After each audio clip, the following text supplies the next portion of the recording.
What is going on, everyone? My name is Corbin Hubble. Welcome back to the channel. We have a brand new format for you guys. We're doing a podcast tonight.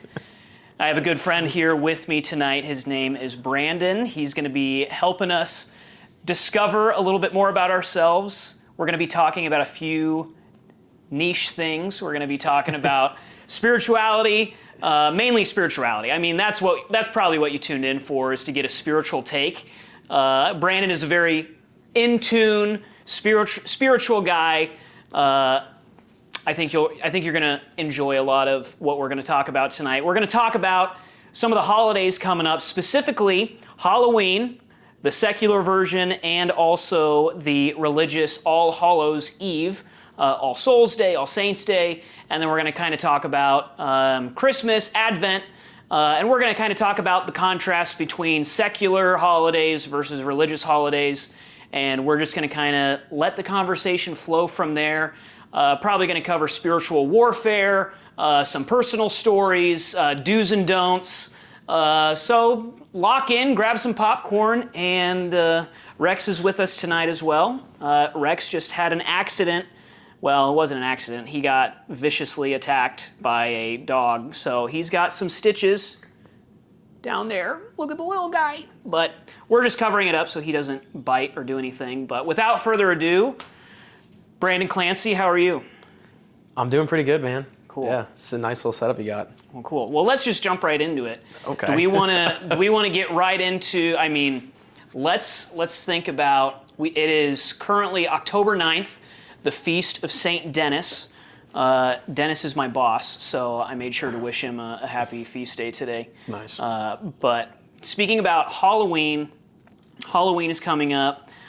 I've been driving around Lincoln and I see all these decorations of ghouls and zombies and dead things and scary, gory things, and it doesn't make me feel great all the time. I used to really like Halloween decorations. Yeah. I used to really like Halloween and the spookiness of it.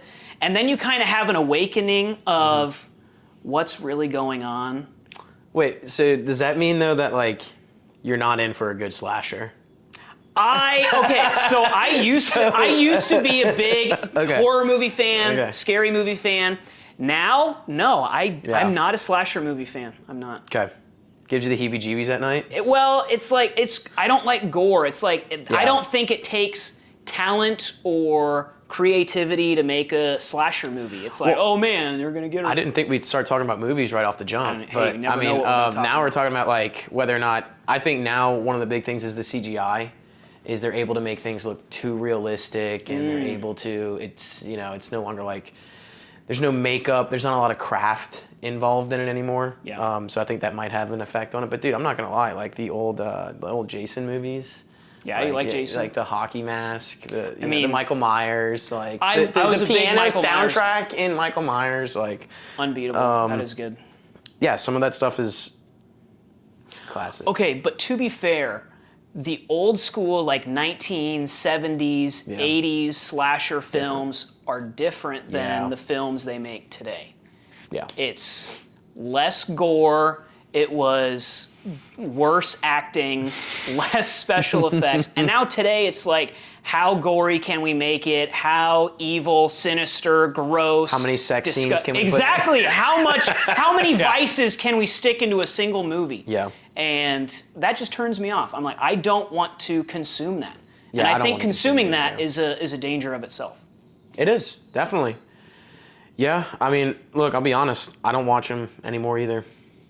As much as like AMC Fear Fest comes on though, I go home, to my parents, and my mom might have, some of it on. My dad loves watching those movies. That's what I'm saying, man. Yeah. I'll get maybe like a 15, 20, 30 minutes, and I'm just like, man, good movie.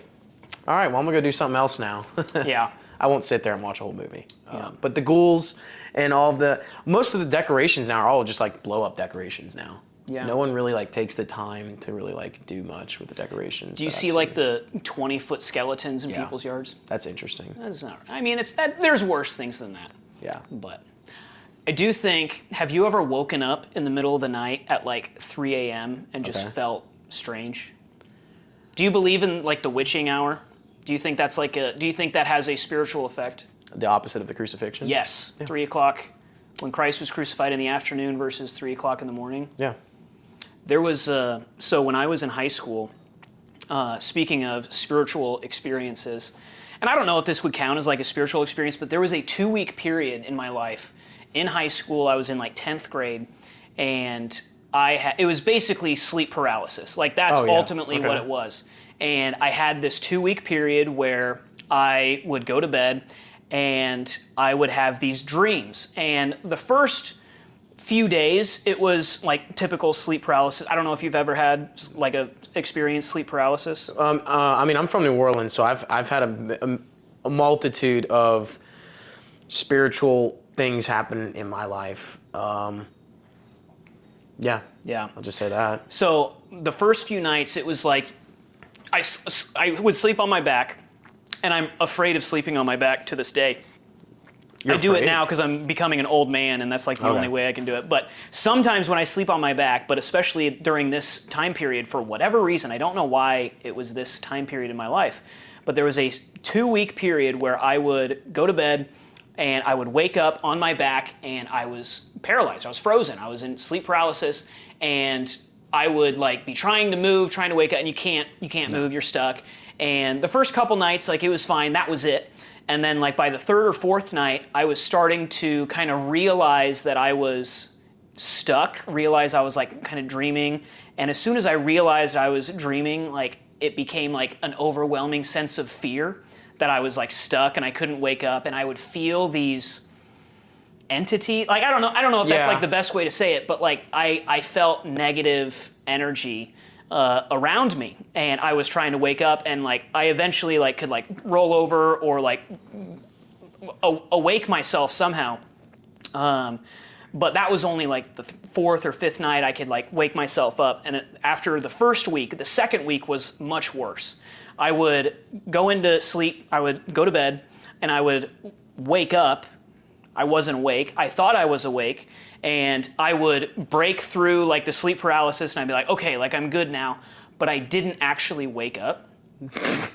Like I had thought I had woken up, but I was still dreaming. I was still asleep. Dude, that sounds like Inception. Yeah, like basically I was Leonardo DiCaprio. That's crazy. Okay.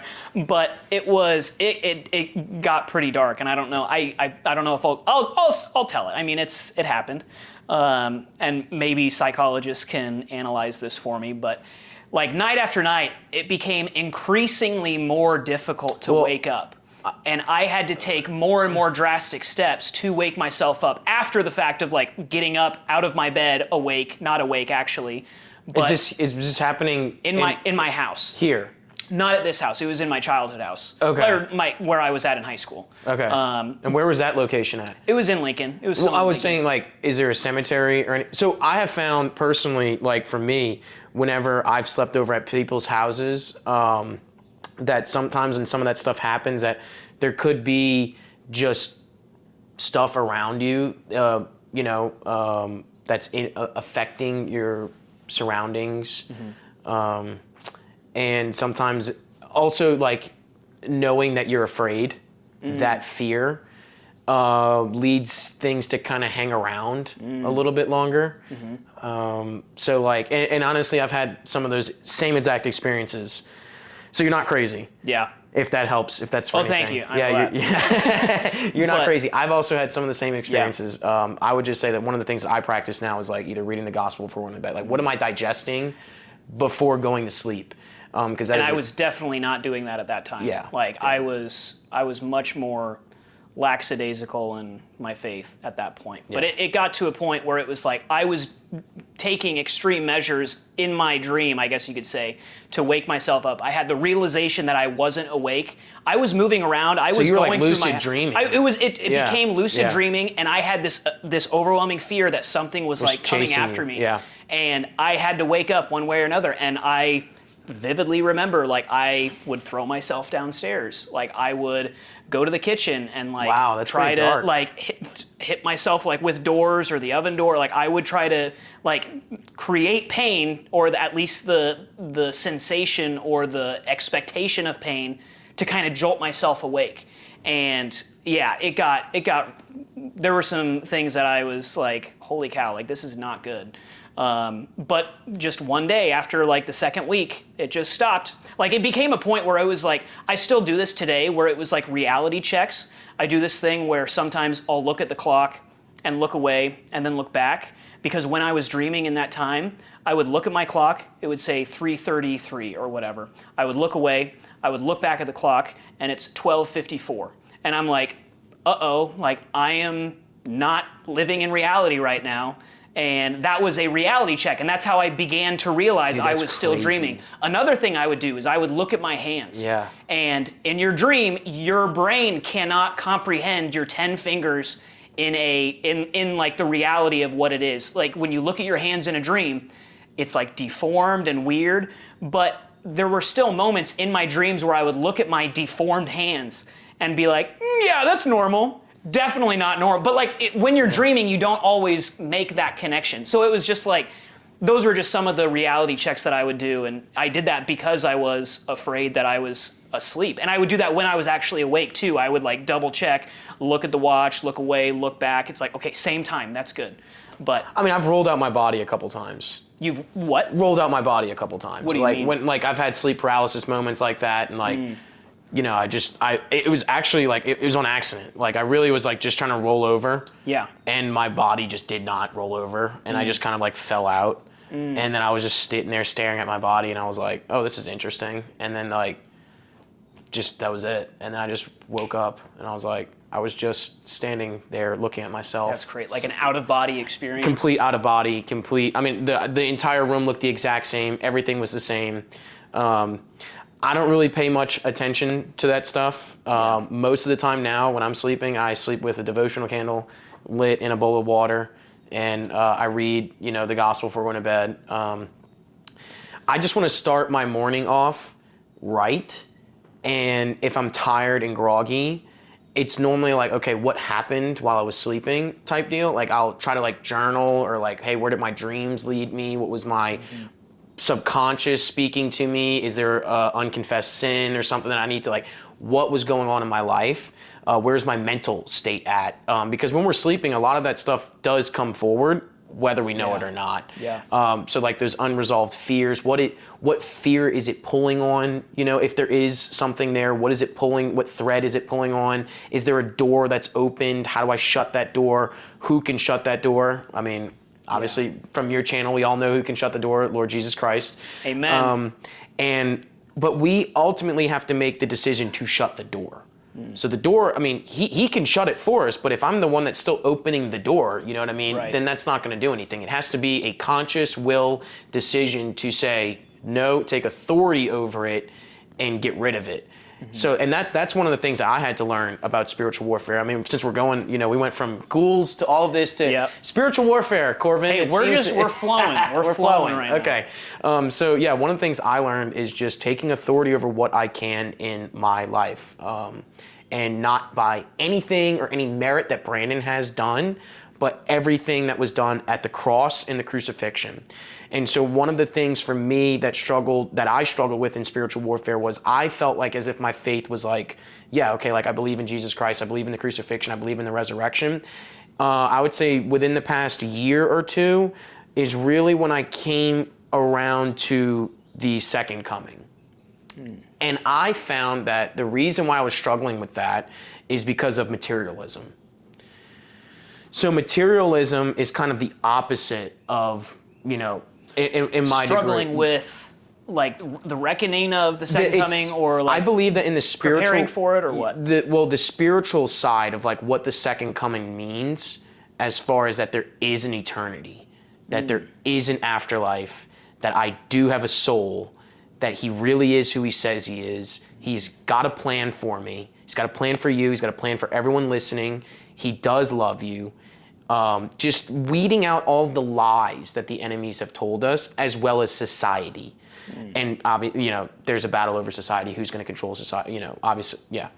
But just some of the things I was taught and ingrained as a kid just weren't necessarily in the benefit of believing in who he is. And I had to really go into my mind and my subconscious and really weed out all of those, things that were just not of him. Yeah. And that took a lot of time. But once I came around to it, I came to the understanding that materialism, like, I need this next thing, I need this. It's all a distraction to some degree of pulling us away from that. And so the second coming puts it more along the lines of like, okay, I'm going to be before the Lord when I pass. I'm going to him. And the way I want to present myself is that like I want to hopefully be in a state that like he's proud of me and there's not much you could have done. I gave you so much, I expected so much of you. Whereas now it's like he welcomes me with open arms and, he loves me. Yeah. And that, I make mistakes. And through the sacraments of the church, we're able to keep moving along in this journey. But the second coming and the eternal aspect of our soul is really what got me kind of looking at life differently, I would say, spiritually. Yeah, what will, like, my car, my clothes, my house, like, it won't matter. Yeah. In the, like, you can't take these things with you. And I think just to kind of connect some of the topics we were hoping to talk about, I think that gets into the secularism of the holiday season, which is consumerism and materialism and having and receiving, and and giving is good and gifts are good, but we have to understand that that is not the sole purpose of this holiday and this season of this upcoming season. Well, we're approaching All Souls Day, All Saints Day, All Hallows Eve, Halloween, as the liberals would say.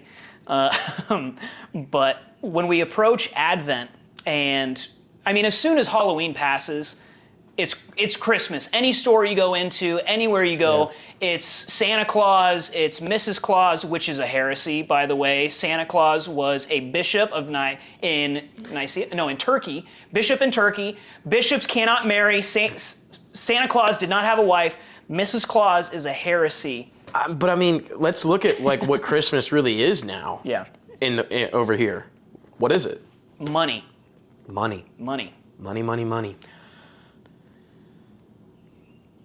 I'm not going to say it. I was going to make a poor joke, but you were probably going to need to take a breath there because it seems like something was something was about to come up. I'm gonna be charitable and I'm gonna withhold. If I can't say anything nice, I won't say it at all. Yeah, nice. But those dirty, greedy, horrible. No. But no, I mean, it's the holiday season.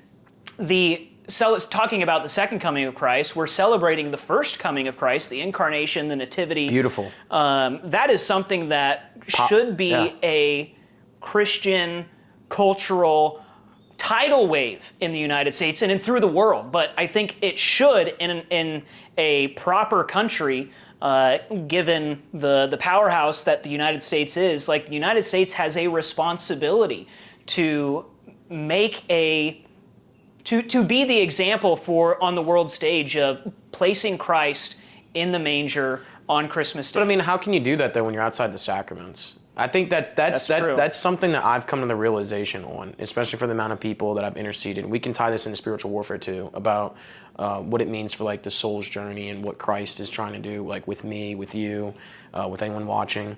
Is that like this is a personal thing, is that I know that when I'm outside the sacraments, it's like I just feel this weight of the world on me. Without the Eucharist, really, honestly, without the Eucharist, without the Rosary, without confession, in the Mass, it's like, I find it harder to stay with him. Like, I find it harder every day waking up when I'm tired to be like, oh, Brandon, you can do this. Like, you got this. Like, even this morning, when I was trying to get out of bed, I was like, okay, I just need to get out of bed and go to Mass. I mean, it's like 5:45 in the morning, right? And I'm just like, all right, like, I command my body to get out of bed. Didn't work. Body was just not it's like, come on, guys, why can't you assume me into the pew at Mass? Yeah, like, I'm just sitting there, and I'm like, I played beach volleyball, and I played flicker ball too. That was fun. What is flicker? So it's like a dodgeball or a soccer ball, and it's a combination of soccer and football. And it's Okay. super cool. And when the ball touches the ground, you have to play soccer with it. Okay, And, I didn't know what that and you was, Could, yeah, but it's, anyway. it was fun. Cool. But yeah, I would say that I was like, I command my body to get out, trying to like really muscle through it, man. And that's Yeah. how I started my day off. And I was just like, okay, that didn't work. I was like, Lord Jesus, please give me the grace to get out of bed and go to mass. And it took a couple seconds, and he's like, you have. And I'm like, boom, instantly got out of bed, Yeah. got to mass like right on time, which going to mass and getting to mass on time, when they say, through my faults, it's very important. Yeah. You need to get up and go to mass on time or arrive at mass on time. So that way you're in a state of grace to get the Eucharist, like you're clean, Yep. to get the Eucharist and confession. Yep.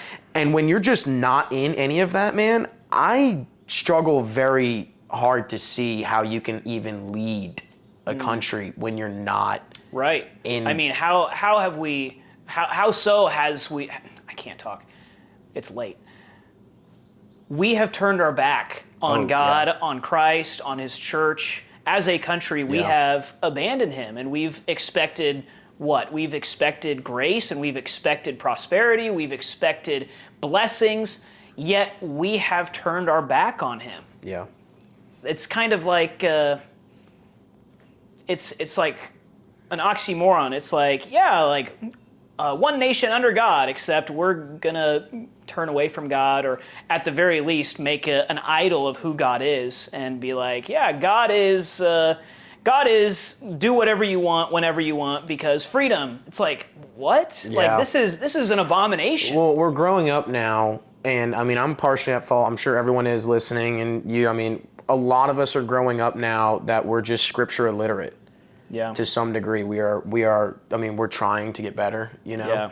But I would say that for the most part of society, especially in the United States, we're just scripture illiterate, and so because of that, that has allowed these things to kind of fester, of who he really is and what his nature, is, and what he wants for us, and that's when these false teachings and a lot of the occult practices and it's can be unloaded onto us, and then it's kind of just like we're getting hit by something we didn't even see coming, and then next thing you know, the only thing we can do is become a reactionary force to it, to go, oh, that's definitely not good, even though it's already been ingrained, entrenched in society, where it's like if we were proactive about it and we're looking for when he's around roaring trying to devour souls, then we'd be more inclined to say, like, no, we're going to stop it here, close the door, do not let that in.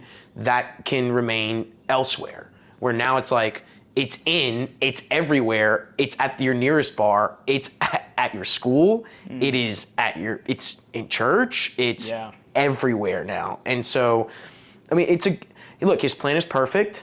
His plan is perfect, I'll say that. And I would say that he does have a way of waking his children up to join the fight, to get them to do what he wants them to do. He wants us to be holier as the laity and as common people, and I think that's what he's going to do, is that, kind of have to be slapped around a little bit to say, hey, this isn't making materialistic sense. This is no longer making sense anymore. There has to be something operating outside of me that is afflicting me. We're not in battle against flesh and blood, but powers and principalities. And consumerism, and you can't do that when you're just so blinded by consumerism. So I know we're all blinded by not just consumerism, sin. Yeah. I mean, sin is obviously the big umbrella term for all that. But I mean, distractions or noise, just busyness of our day. There's so many things that blind us from the glory of God, from I know you've described this before, but the beatific vision of wanting to build the kingdom on earth.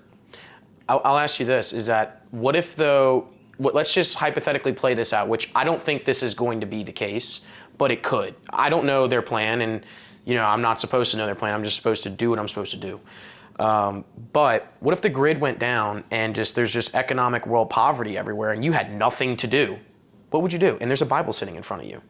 Probably read the word, right? Hey, maybe that'll be the sign people need. It's like, I mean, I'm not saying that's going to happen, but in my mind, it's like that's what I kind of have accepted with this darkness of spiritual warfare and the bastardization of the things that they've done against especially not even just the Christians, go further down the line and really pull on that thread and see where it really goes, and it's against the church. More often than not, there's always something that is against the church. Yeah. And so I look at it as, okay, clearly there's a distinct, it's like water and oil. There is a separation that is happening here, okay?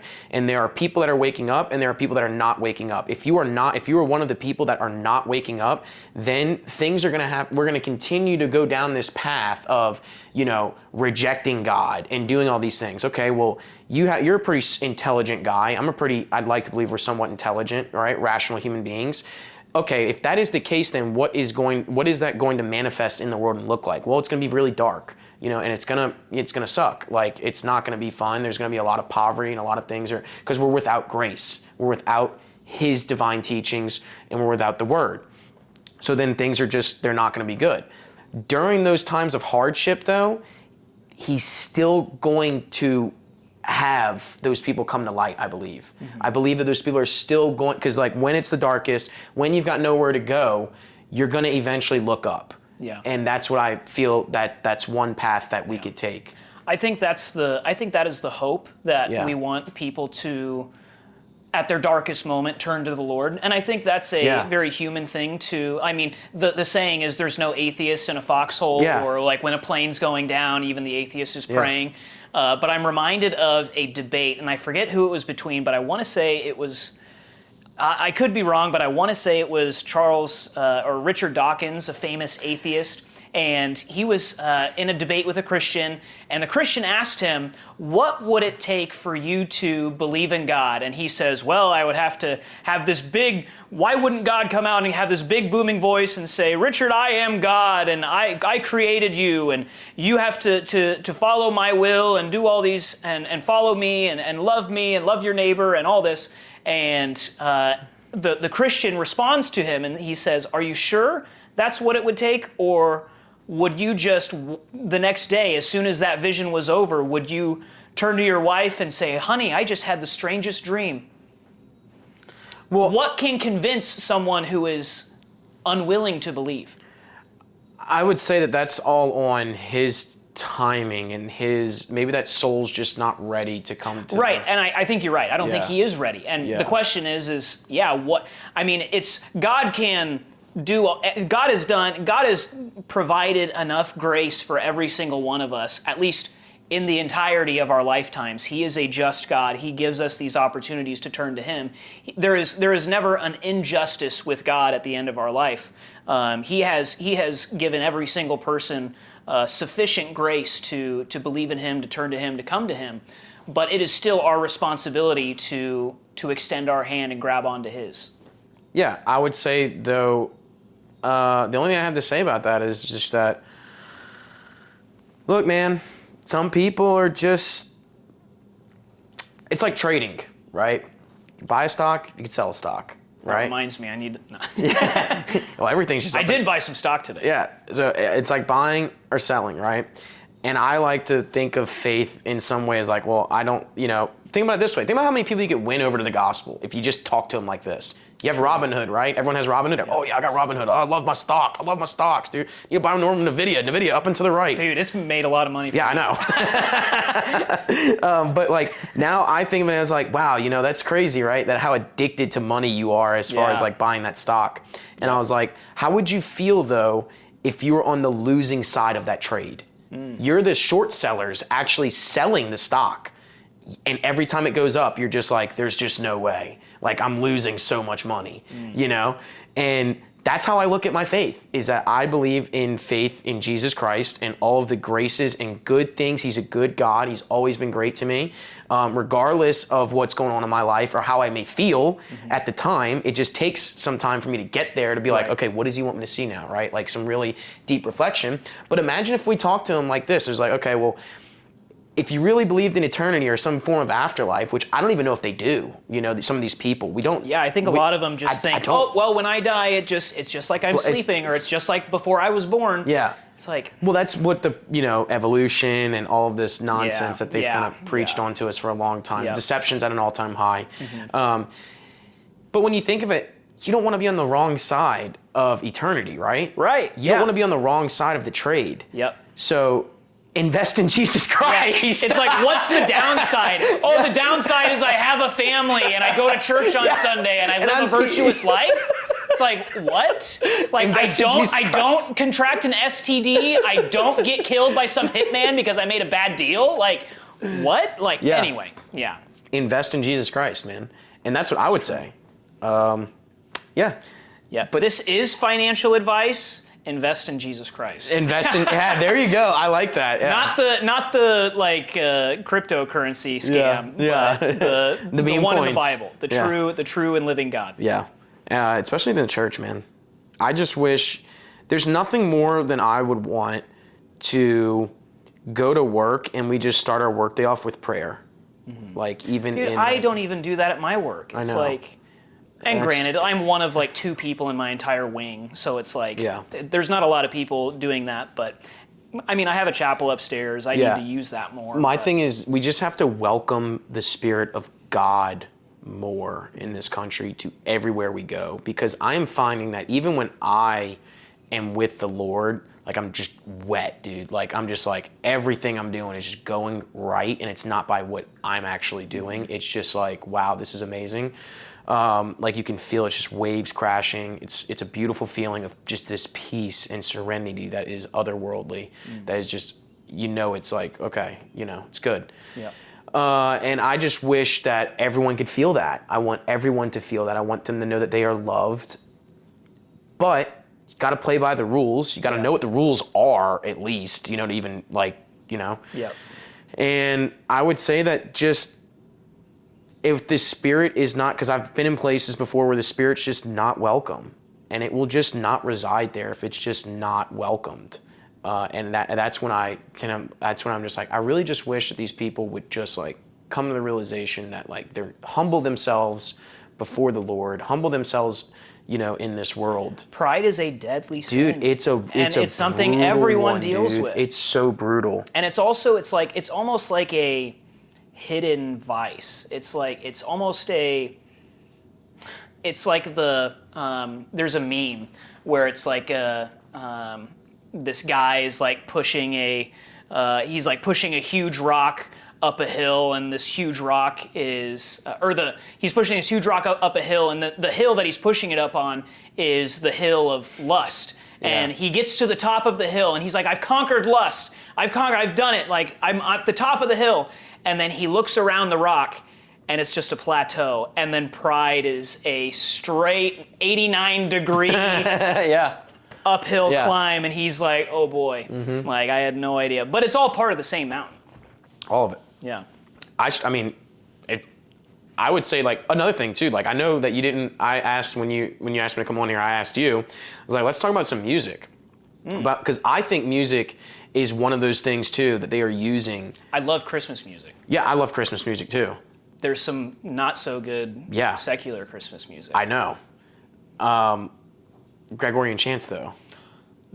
Based. Yeah. Yep. I mean, all of it, man, it's just a bombardment. It's really a bombardment of. We've just gone so far away as society, man. Dude, I'm gonna lead a crusade against Frosty the Snowman. Why? You don't like Frosty? Because I don't know the backstory. Antichrist propaganda. Is it? There's a story that I heard. Run this by me. I want to hear this. So okay. This is tough. Maybe I shouldn't brought this up because I don't remember all the origin story of this. But there's a number of Christmas music songs that are like secular. And there's like Rudolph the Red-Nosed Reindeer, like Frosty the Snowman, a few of the other ones that are like, they don't talk about like Christ, they don't talk about Christianity or the reason for the season, like the true meaning of Christmas.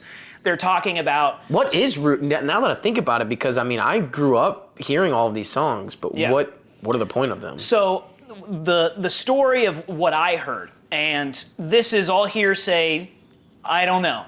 But I have reason to believe this could be true. It was revealed to me in a dream. This is true. It was revealed to me in a dream. The reason why these songs became so popular or were written in the first place, there is a fifth column in the United States that seeks to subvert all things Christian. That's not a shocker. That's fifth obvious. column? A fifth column is like a secret, organized faction that works to subvert what it is within. So like a fifth column is like in warfare, it's like secret agents or spies or some kind of like subversive warfare. And the story goes is that there is I don't think it's a secret that there is a fifth column in the United States seeking to subvert it from within. The question is who is doing that? And the way that I have recalled this with Christmas music is there were a lot of music producers, writers, directors, people in Hollywood of a certain religious and or ethnic background. And they wanted to create a culture that was within the Christmas culture that kind of subverted the Christian Christmas culture by creating a seasonal culture or a cultural. Can I take a guess of who it was? Countercultural. Yes. Don't tell me it was the Cabal. It was. So it was in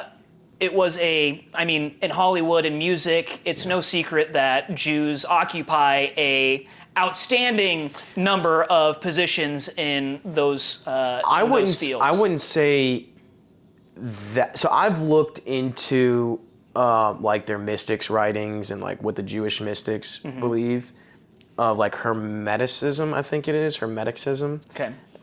Where it like believes that like the world is like a holographic matrix, that everything is it's like mentalism, I guess is the word that you could say. It's like mentalism, which I personally believe falls into the occult. Well, I agree with that part, but what do you mean when you say mentalism? Mentalism is like thought propagation, which thought propagation does exist. I think thought propagation though is a natural phenomenon. What would be like an example of thought propagation? Yeah. Like, I've had it happen to me so many times, and I've had conversations with some of my friends, and we've talked about it, and they're like, okay, yeah, like who's actually making the decisions like amongst us, right? So it's kind of like the alpha and the omega, not outside of the biblical sense, like if you put it in that framework, it's more along the lines of who's the big dog who's the alpha dog, right? And who's the omega dog? The omega dog's going to listen to the alpha dog, right? So there's something there that's spoken that is like tribal, that they know who makes the call, right? So in a human, like how humans operate, is thought propagation would be like who is really like whose thought was I actually picking up on, right? So it's kind of like they believe, which to some degree I don't think it's entirely wrong.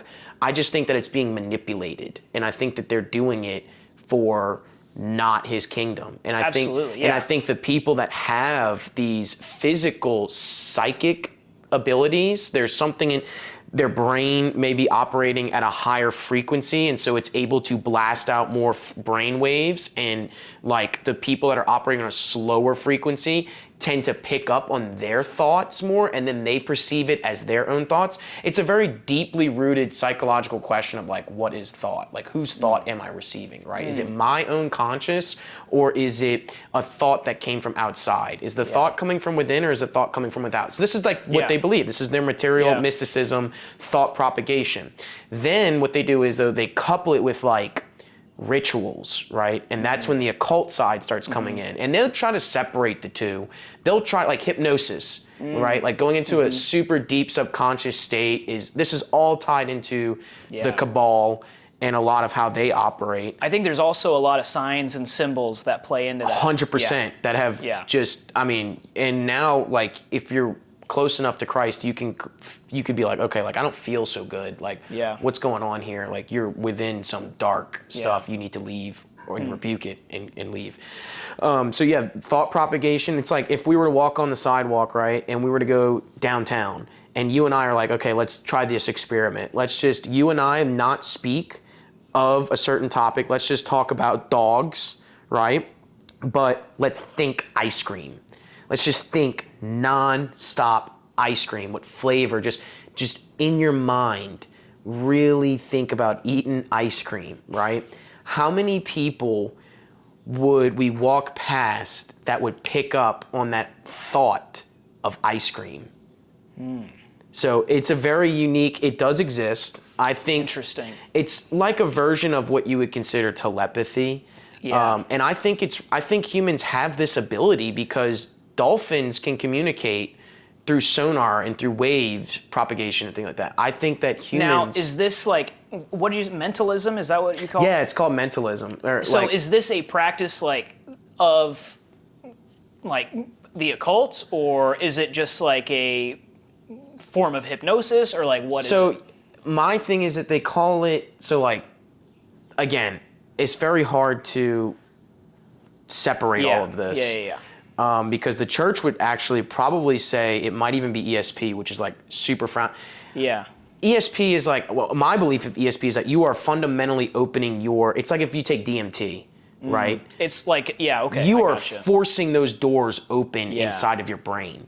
But if you are physically hardwired that way, Yeah. what you should be doing is consecrating it to the Lord. Yeah. You should be using your gifts for the Lord. You should be sitting there going, okay, like I want to do this, that, or that, and then just by chance, everyone around you starts doing that, Yeah. right? So these songs that you want to talk about, how they're just so invasive, how did they go spread so fast, this wildfire that spread? How did they do it? And I think that they did it in some form of like thought propagation mixed in with like occult rituals. They probably were like, okay, the moon's inclination and the institutional and the power planets. certainly helps. Correct, I think, yeah. So I think with all of this, like I haven't heard much about this. Yeah, Maybe, it's all cabal. But Yeah. right. But I think I think the point that I wanted to kind of make about this was the church. I think you said the church kind of frowns upon all this, like with ESP and telepathy and like that kind. I think you're right to say that it exists and it's possible, but it's also.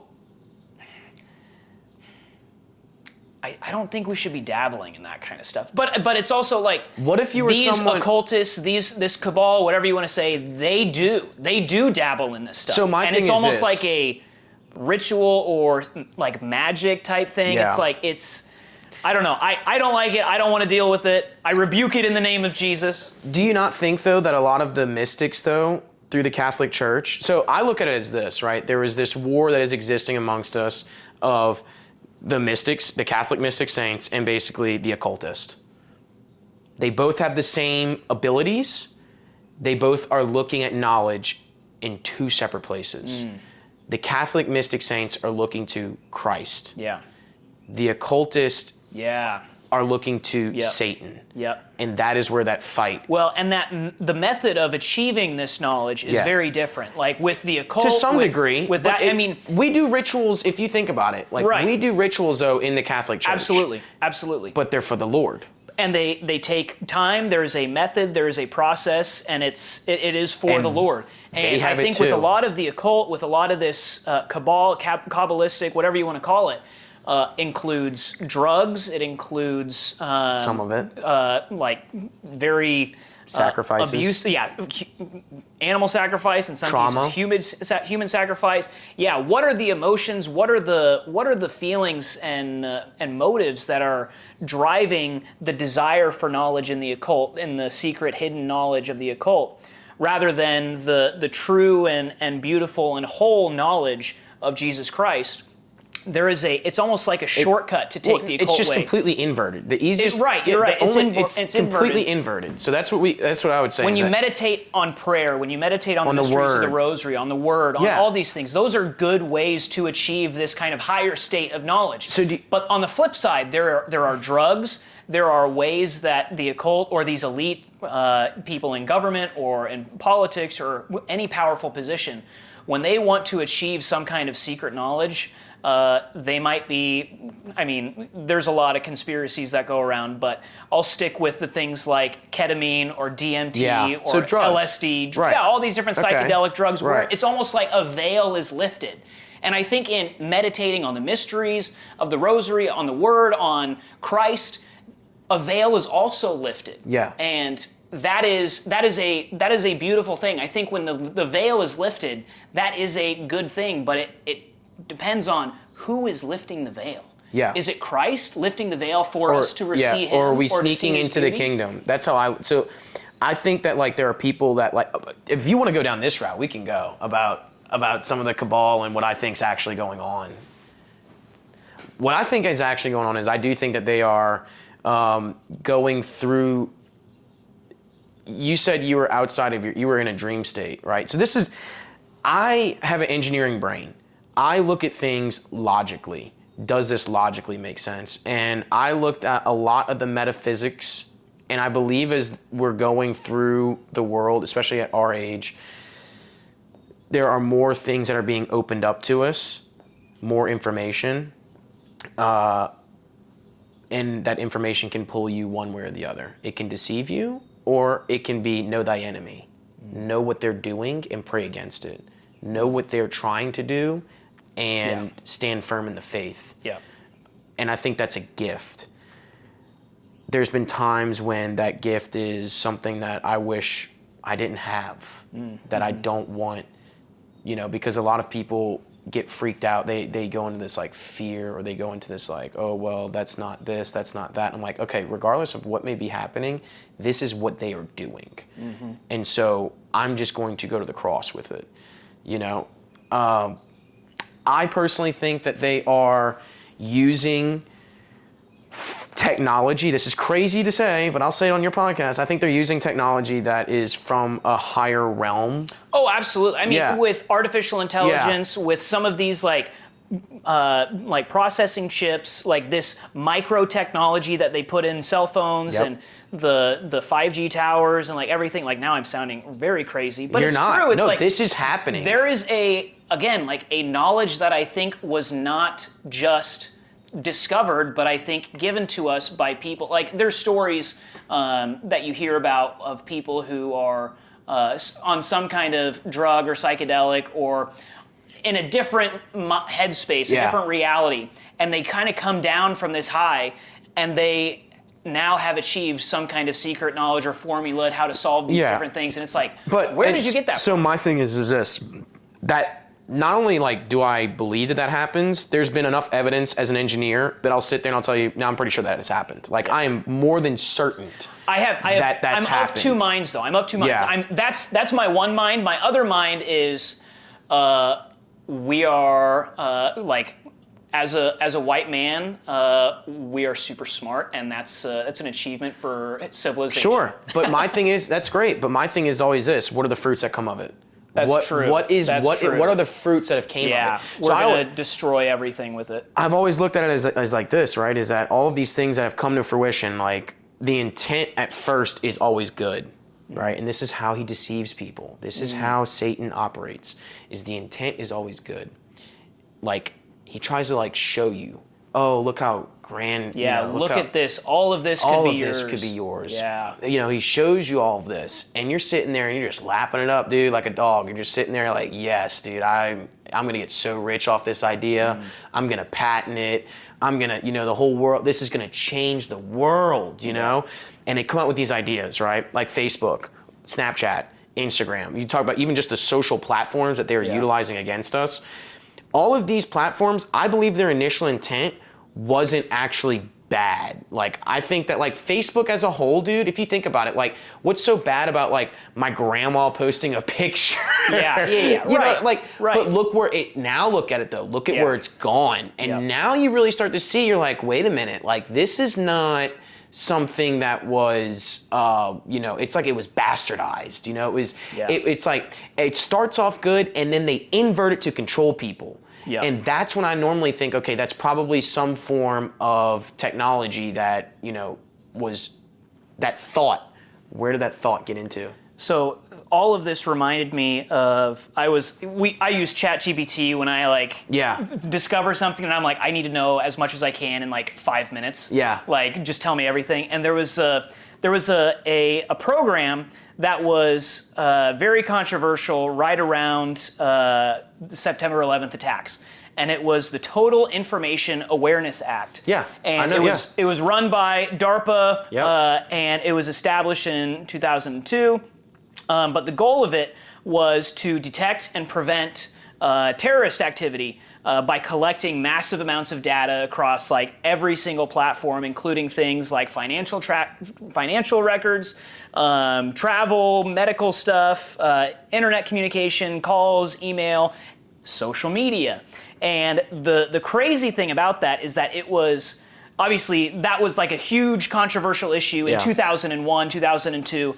And because of the controversy, it was quickly shut down. And it was like, oh, just kidding, we're not going to do that. But then, very conveniently, right after that shutdown, there was a very small organization that kind of picked everything up that it started. And that little organization was known as Facebook. And Facebook basically continued that same Total Information Awareness Act. Do you know what that's for, though? What? So I look at it as this, is that what I've learned and looking and why I'm so solidified in the faith for the Lord and what this place is, and what he has me doing, is I've come to the realization now that they're building the system of the beast. Absolutely. That's and what they're doing. especially with like X right now, Yeah. the X app, it's like, that's just weird. And it's Yeah. like Elon Musk is coming out saying it's the everything app. Like you're going to have banking on it. You're going to have the ability to buy and sell. And oh, by the way, the logo for it is an X, a mark. It's like, is that going to mean like? Well, in a mark of the beast? Freemasonry, it's a Freemason X too. That's true. I have seen that. That's Yeah. crazy. It Yeah, is. this yeah. is- this is all yep, real. Yep. And they're not hiding this anymore. Dude, they're hiding it in plain sight. So I mean, yeah, they're building the system of the beast, and that's just what's happening. But I mean, that was always going to have to happen anyways. Is Oh, how yeah. I look at it. Yeah, that's true. So it's very crazy to see it like this and it being built the way that it is, and just what the urgency of, hey, we are on a timeline. We are on some borrowed time. I believe that the end time started at the crucifixion. Yep. So we're on some borrowed time, dude. We're here to save souls, snatch them from the gates of hell, and get out of here. And that's it. Yep. So to me, fine. Do whatever you have to do. And that's why, going back to the Christmas thing of them, that fifth column, what their goal is to do is to basically remove Christianity. Because if you can remove Christianity, there's no other forms of religion that will stand up to tyranny. Yeah. They will adopt tyranny. Yeah. So Christianity is the religion that stops the tyranny. And it's sad that they've gotten so many people so fast with the amount of information spread and how quickly things have gone to bastardize the true meaning of what Christianity is. And I wouldn't even, my thing is when people say, oh, I'm a Christian, I don't really know what that means. I'll be completely honest, because it's either you're a Catholic or in my eyes, you're Protestant. And if you're Protestant, well then normally there's just something it's a lack of understanding of scripture and a lack of understanding of tradition and a lack of understanding metaphysics and a lack of understanding. You are lacking in some area drastically that you need to work. Yeah. You need to work on your faith.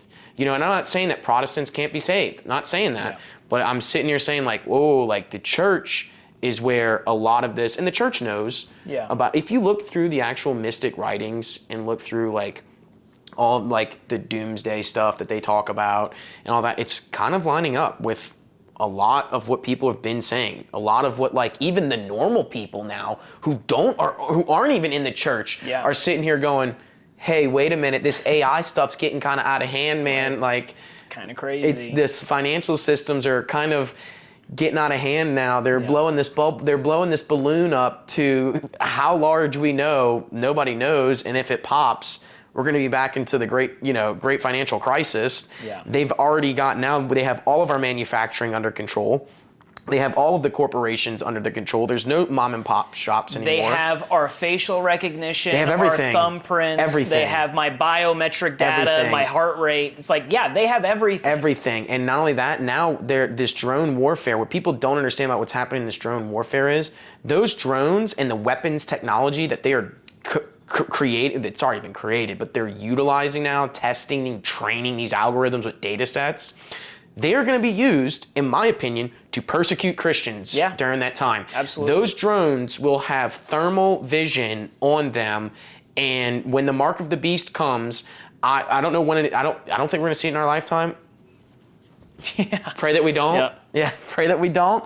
But when that happens, I can see it being a version of this, just drones flying over, thermal recognition, Facial recognition. They know exactly where you're at. Yep. There's global satellites all across the entire globe. They know your position. They're zeroed in. As soon as your iPhones start getting made in Israel, they're going to start blowing up on the spot. Yeah, like at some point, it's going to be like, okay, we'll just go to the caves then, right? And it'll be, I mean, could you imagine that? Your kids are doing something outside and they just go, the drones are coming, and all the... Dude, it's, Terminator. You just hear drones zipping by. Skynet coming in. That's what they're building. I mean, we see it in Russia and Ukraine right now. Like, there's videos of this drone warfare going on, and it's like, this is just the beginning. This is the very beginning of it. Yeah. And I mean, that's just kind of how the next pandemic, they're aligning this. We see what they're doing. Now, the question is that, should we be afraid? No, you should not be afraid. Right. You should get right with the Lord, Yep. repent, believe in the gospel, and go and make disciples of all nations. Yep. It's like the rules, the blueprints have never changed. They've all right? never like, changed. We know what to do. We know what we're going to be experienced. Yeah. We know we will be persecuted. Yes. Like, this is something like, this was part of the contract when we signed up, all right? Yeah. Like, as soon as I was baptized as a baby, I knew it. I was like, I'm in. Yeah, like, I'm in. This is what I'm in for. This is, he has a plan for me, and this is what he wants me to do with my life. Yep. So I mean, like, for me, it's like, I see this coming. There's not much I can really do to stop it. I'm not in a position. I don't think we can stop it. I think this is just going to be the natural progression of it, unless heaven chooses otherwise. Heaven's decree is perfect. I'll say that, is that his justice is never wrong. When things happen in the world, he's already planned it out, and he already knew it was going to happen, and heaven agrees with him, and that is final. There is no going back on his word. He is who he says he is, and he's perfect and just. He sees all of time. He sees all of the different forms of reality that we can't possibly present. You know, it's like as if he's running a simulation on 1,000 speed on 1 billion different computers. You know what I mean? Forward, backward. This, what would he do? Would it change if he did this? Would it change if he did? No, he knows everything, dude. Yep. So for me, it's like, okay, well then, like, it's heaven. It's up to heaven. You know, they could stop this whole AI thing tomorrow if they wanted to. If he wanted to, the decree would be sent out. The angels would flood the earth, and that would be the end of it. We go back to horse and buggy. We'd be like the Amish. Yep. You know, and I mean, it's like, he can stop. He can stop. He can do whatever. Yep. He can do anything. Anything. But I don't think we're going to be so lucky to see him intervene before it gets really bad. Yeah. You know, it's like, that's the thing with like, the end times or the second coming of Christ. Like, who's it going to be bad for, though, is my question. Well, I mean, it's going to be bad for those who have already rejected him. Yeah, like, it's going to get worse for them. I was reading something from some Catholic mystic today. I can't remember it, but it was talking about like end times, and it was basically like Christ will only return when, and I don't know, maybe I'm mistakenly saying this, but what I recall reading was this mystic was saying that Christ will return when like everyone in their heart has basically made a decision. Yeah. And like he will know his people, and his people will know him, and those who don't have, like, you're cooked. Like, they're cooked. Like, they're gonzo. Yeah. Like, that's, and like, I feel sorry for those people, but it's like, that's God's justice, his perfect. But that's perfect the thing, justice. though, is that how can you feel sorry for him when we feel sorry for him in the sense of like we are in the temporal, we are in the time of now the time of now, but like from his from the Godhead point of view. When the souls of those who have made it to heaven, like there is no thought about those who did not go, or those who are in hell. Like there is no thought whatsoever. Like they have chosen to live separately from God, and God has granted them that wish, and everyone's happy about it. Yeah. Except for them. Well, no, I think even both parties are happy. That's their choice. Yeah. That's the choice of free will. And that's where I would go, is that we're getting to the point, though, where like People don't even believe they have free will anymore. I know, that's crazy. It's like, Isn't that crazy? well, and people would say like, well, how do you know that like we're sitting in this room together? It's like, how do you know you're not hallucinating? It's like, okay, then how do you know anything? You know, like we have senses for a reason, we have rationale for a reason, we have intellect for a reason. God has given us all these things because he wants us to not be total freaking idiots all the time. Yeah. All right, like to make these radical, totally baseless assumptions of, oh, well, how do you know you're not dreaming right? And how do you know I'm not a hologram? It's like, how do you know I'm not going to punch you in the face? Right? But it's like, How do you know I'm not going to stick like, you, Sonny? just the arrogance. It is Yeah. extreme arrogance Yeah. and a total middle finger to the creator. And it's like, okay, like, have fun, man. Like, good for you. Like, they're- I have an IQ above 95. Okay, like I can make the I think assumption people, that even if you have it under 95, God. they still would see the beauty in the creation. I think I think Yeah. those people are just like. I mean, I've had a couple buddies in college ask me that too, and I just think that ultimately it's a fundamental issue on like math and science that like they just something is not clicking in their brain, and rather than just sit down. I think it's a matter of the heart, honestly. Like, I mean, yeah, Oh, people yeah. who have like people who are extremely mentally disabled, IQ in like the 40s or 50s, like they can still understand like God, like when I die, like I go to heaven, I meet God. Like that is a very easy thing for very low IQ people to at least have a sense of. But when you get to people who are total midwits and arrogant and prideful, and they're like, well, because I can solve math, actually, we don't know anything. And it's like, go away forever. That's a good thing though, if they would at least admit that they don't know anything, and then I would just sit there and go, have you read the gospel? Like, what do you think of it? Because if you're just so intelligent, that's my thing, is that's always like the little ticker, man, when I really know what it is when I just even so much as bring up the gospel, or I ask them, have you read the gospel? You can then see if it is an issue of the mind or if it's truly an issue of the heart. Yeah. And I think a lot of it boils down to self, and then eventually, given enough time, I think that they can't hang around the Lord's presence long enough before he shows his hands. Because the deceiver is under the foot of Mary, you know? And so if you're constantly within a state of grace and you are around that individual and you're just hammering into them, because they're hammering into you. How do we know this? How do we know that? And you just stand firm behind the church, behind the sacraments, pray to Mary for intercession, and just block out any deception, and you just stand there long enough, Satan will tip his hand as to what is, if it is of the heart, right? If he's got some attachment on that person, or some door open, or their heart's hardened, or they have a reprobate mind, conversion, right? What is holding this individual back from conversion? And it will always, in what I've seen for the most part, maybe not always, but a good portion of the time, because again, they have free will. They can know about the Lord. I've met people that that know everything about him, not everything, but enough to make a decision. And they don't want him. They just don't want what he has to offer. Yep. But there are some people there where they're trapped they're dead in their own sin. And so eventually, long enough, that card, that telltale sign of maybe it's just as so much as like loving thy neighbor is what's holding them back. Or maybe it's, you know, something that happened to them that they have unforgiveness on their heart that's leading them away from God and not towards him. And normally when that happens, and that's a good indication on like we need to pray for that individual and try to get them, if they're a lapsed Catholic, get them back into confession and get them back within the sacraments. If they are not a Catholic, then get them to understand that the church is the one apostolic church, that it was given to us by Jesus Christ.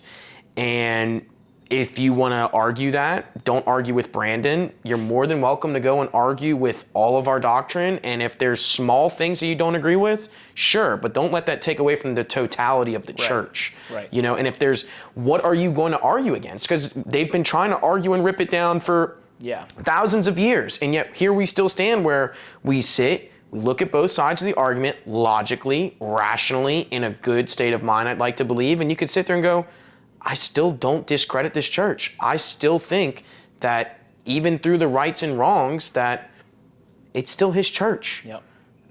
Yep. So that individual, you know, when they sit there and they say all of these things, you know, eventually it's just gonna be like, well, what is it? What happened in your life that has led you? Because there's only two roads: the road towards him, the road away. I used to think there was that middle road. It's totally fine. He's all merciful. Yep. Just no worries. And then I was just wrong. I was wrong. And I was like, wow, this is actually worse than, you know, I thought it was. And humbling yourself and saying, okay, I'm ready now. And he's like, okay, here we go. I'm going to put you through this trial. I'm going to put you through this trial. I'm going to put you through this trial. Just refining, dude. And it's not a, my thing is that, like, it's not an easy process. No. You know? And if it was, like, where would the sanctification be in that? Where would the true trial be in that? Like, how would we really get to know a God who allowed himself to be brutally executed? Like, I think suffering is part of salvation. Yeah. And that's something that I think a lot of people struggle to reconcile with. It's like, if God real, why bad thing happen, you know? And it's like they struggle to kind of get past that question. And it's like, well, it is a big question. It's like, we have free will, we make mistakes, we are broken, we have a fallen nature. Like, we are the source of a lot of bad things in the world. The evil one works through people. Yes. Like, he has a lot of power in this world. God allows that to happen, but he uses the evil for his greater good. And there is so much good that can come out of even the worst kind of evil. And we may not see it in the moment, we may not see it tomorrow, but in the end, all will be revealed, and I think his truth will reign. And that's a hope that I think all Christians have. So you're saying have faith? Gotta have faith. Have hope? Gotta have hope. Those are two pretty important things, right? Are we missing one? Charity. That's right. Love, charity. Love, Yep. charity. Yeah. Yeah. Faith, hope, and love. Yeah. The three theological virtues. Those are important. Oh, super important. I mean, I try to do a lot of charity too, because just we're so blessed. So blessed. Yeah. It's like I have unbelievable. Yeah. Like, it's kind of ridiculous. Yeah. Why would I even sit here and think otherwise? Yeah. It's like Insane. I could be a starving African child.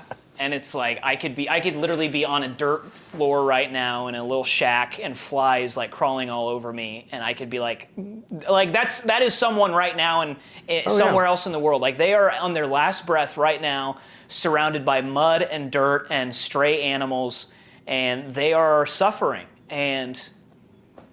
But I'm not, and it's like, why me, Lord? Yeah. Like, why am I so blessed here? Like, why was I born to my parents? Why was I born in the United States? Like, why am I so blessed when there's so much despair and anguish and suffering everywhere else? And I don't think there's a perfect answer to that in this world. No. But I think when we see that kind of suffering, that invites us to have a softening of heart. Compassion. And we have compassion For one another. And we understand even though we may not experience that type of suffering, we get to see that kind of suffering. And I think that helps us to realize the amount of love that Christ has for us. It unifies us. It does. It's supposed to. It should. Obviously, there are those that see that and they shake their fist at the sky and they say, how dare God create this when he or she doesn't have water or a house or whatever. But then again, it's like you see these missionaries going to these places of the most immense kind of poverty and sickness and illness, and they say that these are some of the most joyful people. Yeah. Like, in the midst of their suffering, in the midst of their illness and poverty, they don't have anything, yet they have so much joy because they have God, they have each other, they have food today. Kind of like how we were supposed to be living around like community and stuff like that. Right, yeah, they have the community. West is so separated from that, man. Yeah, absolutely. That's my thing, is that living here is that, like, even I struggle with it. You know, just going home alone sucks. Yeah. Sucks. But, you know, it's kind of just like, I wish that it wasn't like that. I wish we had big families. I wish we had, you know, a lot of community and, you know, celebrations lasted 4 or 5 days, you know, just doesn't exist anymore. Yep. You know? It's the consumerism, it's the corporatism, it's the Yep. materialism of Yep. the world, or of the West, or of the United States, whatever you want to say. And a lot of that is rooted in an anti-Christian agenda, absolutely. And it's like, are we really just supposed to be corporate slaves till we're 65 and then some, and then we can retire? Pretty if we're much. Not dead by then. It's I mean, like, I don't want to be the guy to tell No, you you're that. exactly Yeah, right. But I mean, that's pretty much, that's pretty exactly much, what it is, yeah. Yeah, either that And or you can for what? scam. For what? For shareholders' value to go up? That's Well, it's all made up though now. I mean, it's gotten so Yeah. far past the point where like earnings in companies, you're gonna go like invest in like earnings in companies, like potential earnings is like way overinflated to like even what the company's even valued at. So it's literally just monopoly money. Yeah. Like you can literally go to Walmart, buy Monopoly, and just throw money around all day, and that's pretty much what they're doing. Yep. So me, I'm always counterintuitive by culture. I go the opposite way that most people go. And so most people are going towards, I need to make more money. And I'm just like, you know what, dude? I'm going to make the money that I am. Dude, there's times when I go to the cross and I'm just sitting there, I'm like, Lord Jesus, you know, like, I need some money right now. I need like, get a little bit of that prosperity gospel, you know, like, come on, help me out, Lord, my hand's open. Yep. And he just goes, you have everything you need. He's like, I give you what you need, not what you want. And I'm like, that's how I know that is real faith. Yeah. Real faith is he gives you what you need, not what you want. So there are many things that I want in life, but I do not get them. And I think the reason why I do not get them is because it would do no benefit to my soul.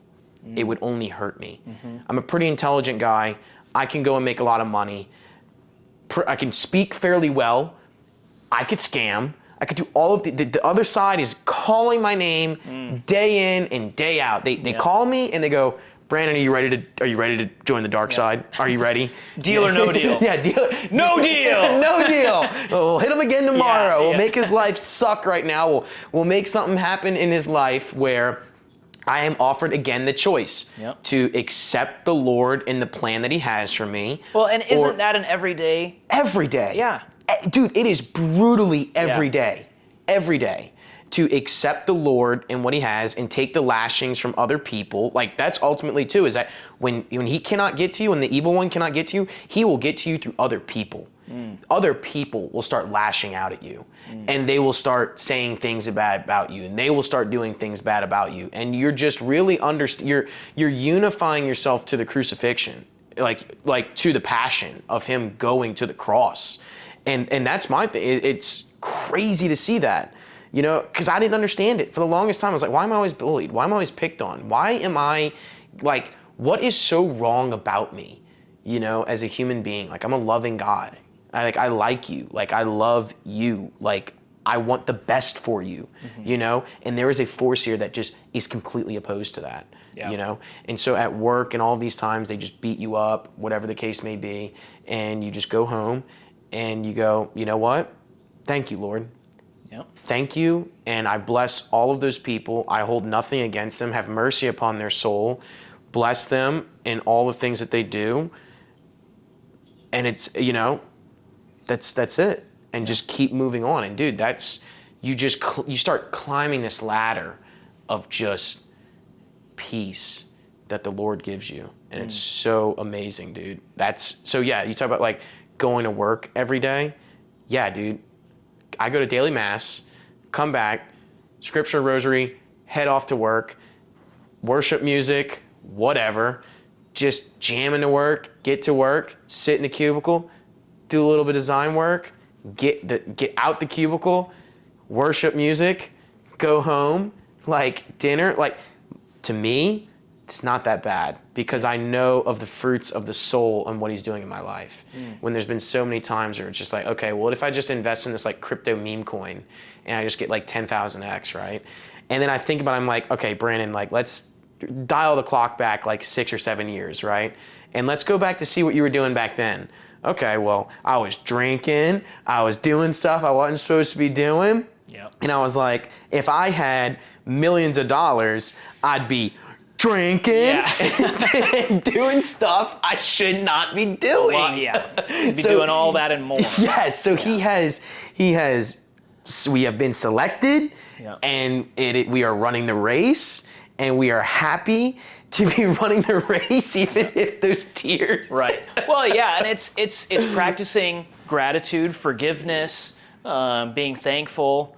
Those are things we have to keep in mind. It's like we cannot allow ourselves to be angry and allow that anger to grow to resentment. That resentment to make us envious, and envy to make us lash out or act negatively or act sinfully. Because there is power in forgiveness, and forgiveness doesn't mean allowing justice to pass. Yeah. We can be forgiving and still pursue justice. Like these things are compatible with one another. Are they in today's world, though?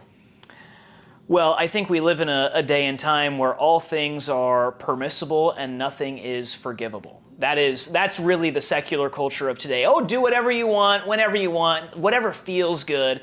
And then as soon as anybody does something scandalous or degenerate or... It's that person's choices, not the fact that we bred that.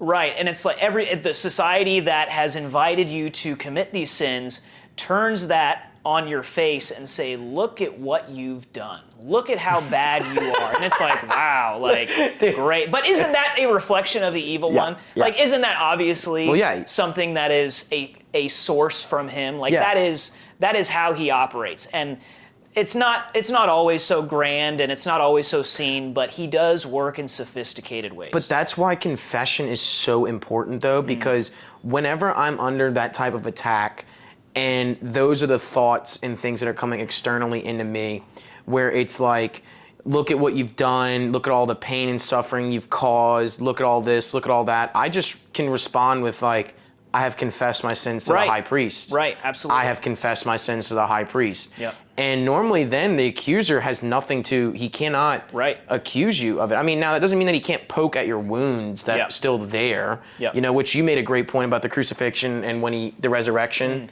Yep. About the wounds. Right, yeah. Even though Christ has resurrected from the dead, he still has his wounds. And I think in our resurrected bodies, we should not expect to have everything be perfect, because the wounds are often a symbol of glory and of perseverance and of dedication to purpose, to dedication to the Lord. And yeah, I love that analogy of Christ meeting the disciples, the apostles in the upper room, and going to doubting Thomas, and he says, feel my hands and my side. And Thomas says, my Lord and my God. And blessed are you who, or what does he say? Blessed are you. He says something about, like, you need to see to believe, but blessed are those who do not need to see to believe. Or, see to believe, yeah. Which could be us, right? Yeah, and I know, I mean, I can relate to Thomas in many ways. It's like I have doubts, just like I think any human being does. But I think we need to recognize our doubts and replace those doubts with faith. Yeah, I would say my doubts normally come from, like, my doubts are probably, dude, I could spend all night talking about faith. Like, I really could. Yeah. It's a big topic. That's the thing, is that we have to understand too, is that for the faith, man, I have not found anything where I can just talk about it for endlessly, man. I mean, like this Celsius can, like we could talk about, how long can I talk about that Celsius can that's made there? How long can we talk about this TV and what it goes into making a TV? Even something that's so complex like a car or a rocket ship or any of those things, we could sit there and go, how much time could we spend speaking about that before we're just like, okay, well, that's it. That's how that's made. Whereas the mystery of creation, the mystery of us, the mysteries of the passion, all of those things, endlessly, bro. It's so deep and it's so amazing. And I'm just so happy to be within the church, because where else can you get this? Where else can you get that? You know, it's more than scripture. It's actively living a life of, you know, how he lived. And given all the things that the church has to give us, it's like, I don't understand how people don't see that, you know? I don't. But yeah, it's all for us to believe more, deepen our faith. So when I'm in struggling times, I guess there's times where I just wake up and I look at the cross in my room and I'm like, not today. Just immediately, because it's right there when I wake up. And I'll wake up and I just go, nope, not today. And immediately I'm like, oh, today's the day. Today's the day where, yep, we're definitely stuff like everyone around me is moving this way. I'm moving that way. That's normally what that is. It's like this like group think tank where like everyone around you is like, oh, my life is like, they're broke. They are struggling, all these people, they're just the weight of the world and the worldliness is over everybody. And so by extension, that's going to bleed into my life. And that's going to bleed into the things that I try to do with my day. And so it is up to me then to get up, do the things I'm supposed to do to stay within the faith. And those are the hardest days for me. There are days when I don't want to pray the rosary. There are days when I look at scripture and I want to throw up. There are I just don't want to do it. It's like, no, actually, I want to crack off 7 beers right now and play FIFA or of course. like Call of Duty or Absolutely. whatever. And I want to do all of that right now. Like, I just give it to me now, inject it into my veins. I want it now. I need now. instant dopamine right now. I need to get on Instagram and just doom scroll maxing. Gotta doom scroll max. I just have to doom scroll max as much as possible. And it's just like, and there are days when it gets you. We all know there are days when it gets you. However, there's times though when I look back on that day and it's like, man, like what did I do with that day? I'm just so disappointed, right? And I think if I'm disappointed in that day, how would he see that day? Right, yeah. And so then it's like, okay, so it's like we gotta stop before the needle pushes too far, and then you just give up, and you're just like, oh, well, and that's how the evil one. That's ultimately how he gets souls is pushing that needle so far where it's like, oh, I'm cooked, like it's over. It's over. And you despair, you give up. Like the battle has already been won. That's not news to any Christian, to any Catholic. Like the war has been won. Christ is king. He has triumphed over death, and he has opened up the gates of heaven. And we have the gift of eternal life. Like that is a free gift for us. And we only lose if we give up. We only lose if we allow Satan to win. And I screw up every day. And, of course, me too. But praise be to Jesus Christ because he is all merciful and forgiving. And he has instituted the sacraments of confession, of the Eucharist. Venial sin, though, like... Well, yeah, and there's other things that a couple... okay. Yeah, okay. And those are other things that... but not like adamantly like living in mortal sin, though. Right. You would hope not, right? That's the goal, right? Yeah, like you'd hope there not. have definitely been times in my life where, that's unfortunately that's a reality for I think most people on Earth. Yeah. Most people on Earth are living in the state of mortal sin, and I mean, to be fair, isn't that crazy to say though? It is, and it's heartbreaking. But So sad. you can still have hope, and we still pray for these people, but you can still have hope because of God's perfect justice. He judges all of us according to our knowledge, to our intellect, to what we know and what we don't know. And he is merciful. He is full of justice. And I mean, he's the judge, and he is the judge, jury, and executioner, really. I mean, he is everything. And he's given us blueprints. He's given us a church. He's shown us what we need to do and what we need to do. And he has also given us the grace to do it. And I mean, I do feel for a lot of the people on earth who are so far from him. But I think we can always have hope. I mean, when we believe in a God that has defeated death, something that is impossible, I do think that everything else is there's always a reason to hope. There's always reason for hope.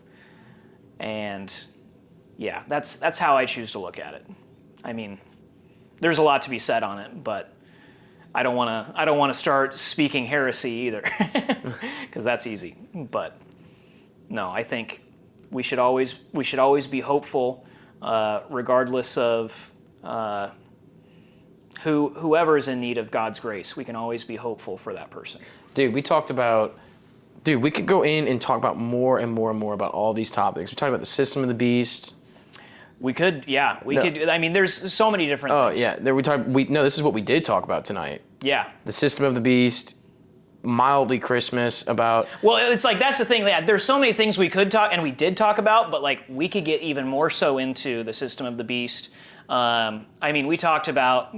Like, what did we say we were going to talk about at the beginning of this? Like Halloween, holidays and yeah. Halloween and Christmas and that kind of thing. Well, you did And say we did. I think we did a pretty good yeah, job. but the majority of it was spiritual warfare, and I think the spiritual warfare side of it is really just like, I personally think when we started this, I kind of was like, immediately I knew it was going to go down the spiritual warfare path, and I think that's because he wants us to be holier, and by engaging in spiritual warfare for what we can and cannot do, but over our life, what we can control in our life, and what we can do with our intercessory, going to the cross, and staying within the sacraments of the church. I think there is a lot of good we can do, and I don't think as a whole the laity is doing what they need to do, and so because of that, that's why this is such a heated topic about spiritual warfare, and that's where it's where we keep going back to. No matter, even like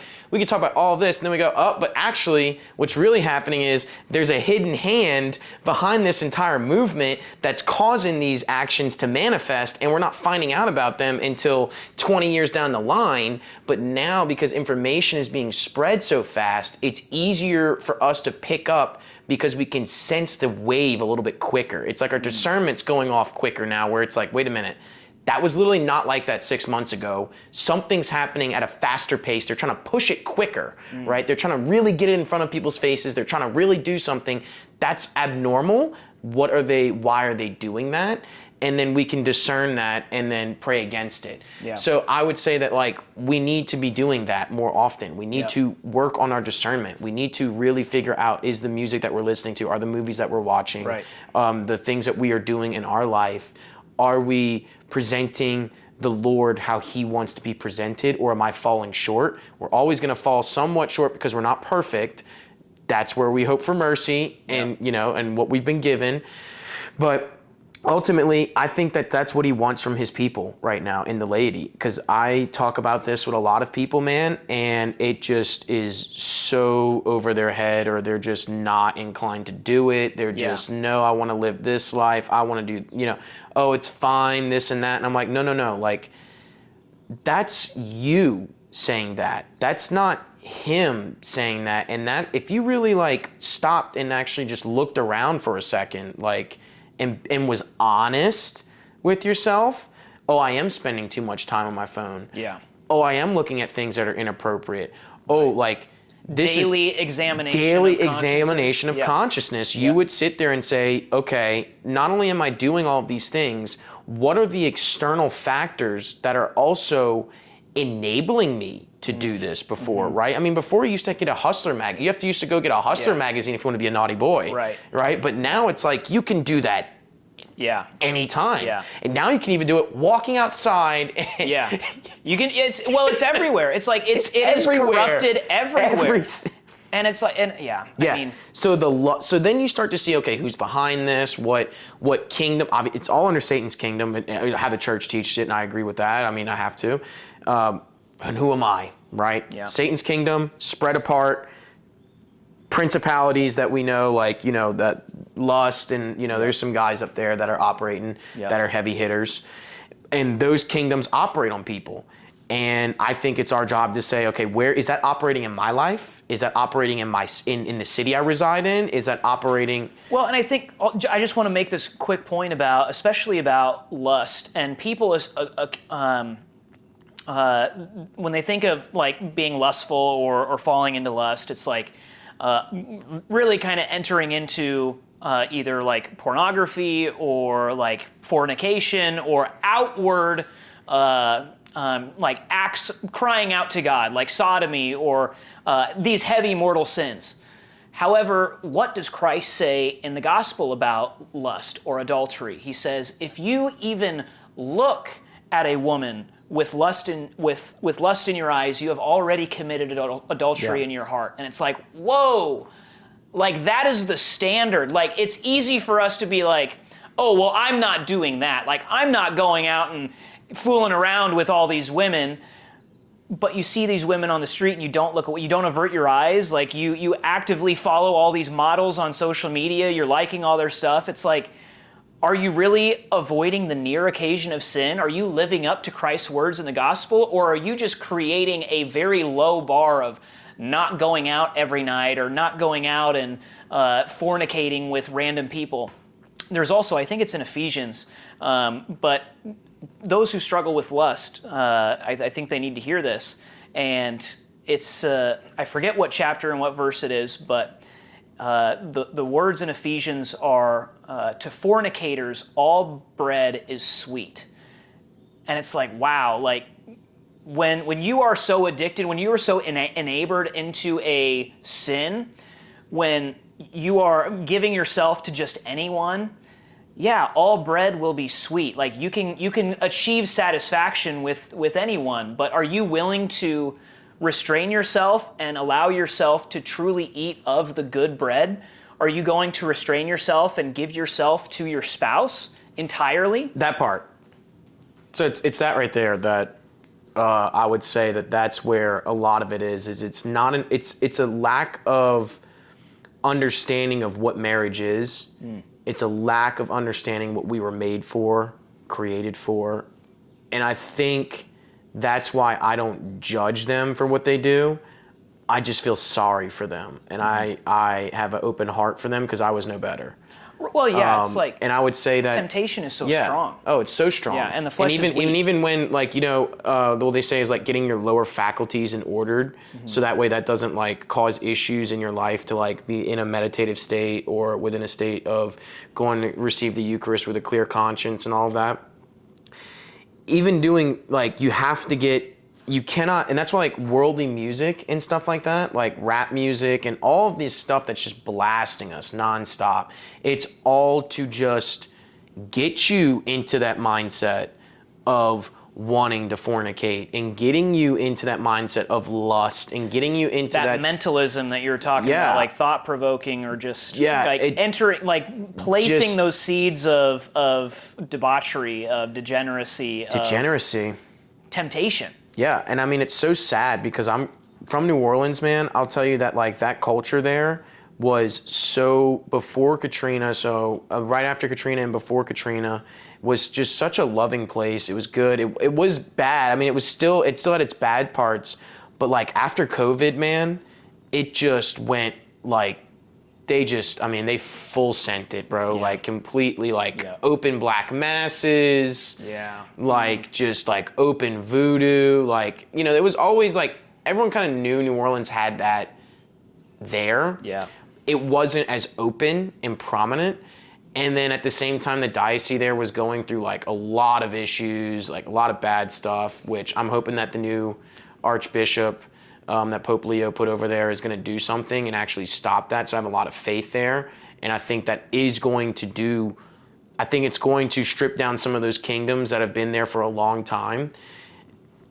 And my hope is that there's going to be new life there. There's going to be this resurgence of Christianity, and not just like, not a resurgence of Christianity and then it just stays at Christianity. A resurgence of Christianity and then it comes to the church, because that's where the roots are at. The roots and the water is coming through the church, and they need to get those people into the church, right? And that's how you stay with them. You know, that's how you start.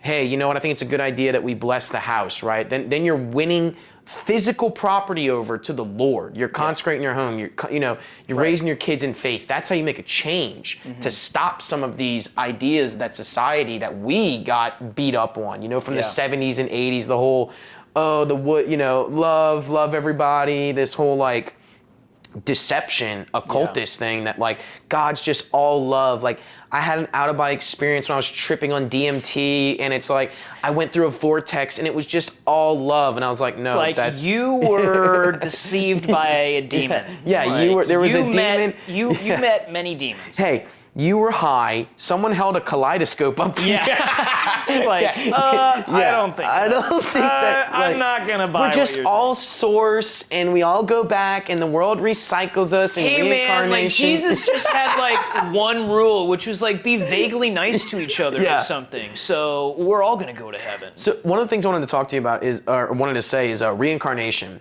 So I thought of this. I was talking to someone the other day, and they were like a Buddhist, right?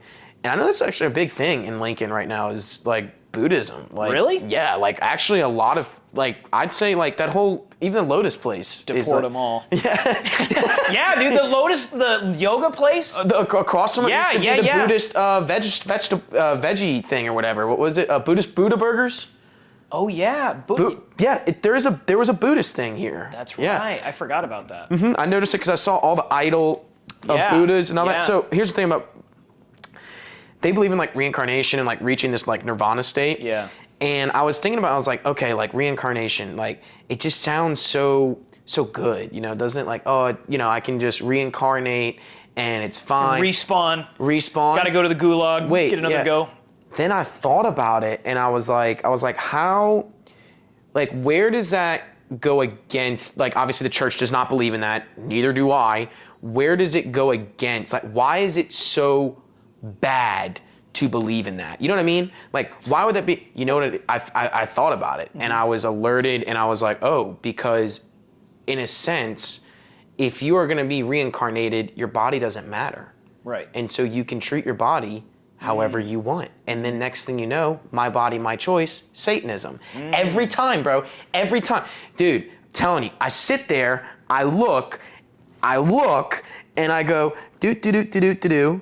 I put 1 + 1 in the calculator. I hit enter and I go, look at that. Look where it led me right to on who's behind this again. Like, like look at it again. And I Who just, would have thought? Who would have thought? Buddhism is actually Satan. Dude, yeah, Buddhism, Hinduism, like all these just hippy-dippy, weird, like gross, like, I mean, look, man. Like, if your country, like, eats poop, I'm not going to believe anything you say about religion, okay? Like, no thank you, all right? Like, convert to Christianity, stop eating poop, take a shower, and best of luck to you. Like, I don't even know if I even still want to be around you, but, like, I pray for you, right? Pray for you. I will love you from a distance, okay?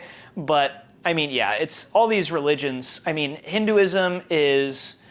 So it's like you could call it paganism, but it really is demonic. It's demonic, yeah. I mean, it's just so crazy to see how like they've just repackaged it, and just like everyone is eating this buffet, and I'm just sitting there and I'm like, this is literally shit. Like this is not. Well, and with the Buddhism thing that you were talking about, like there's so many.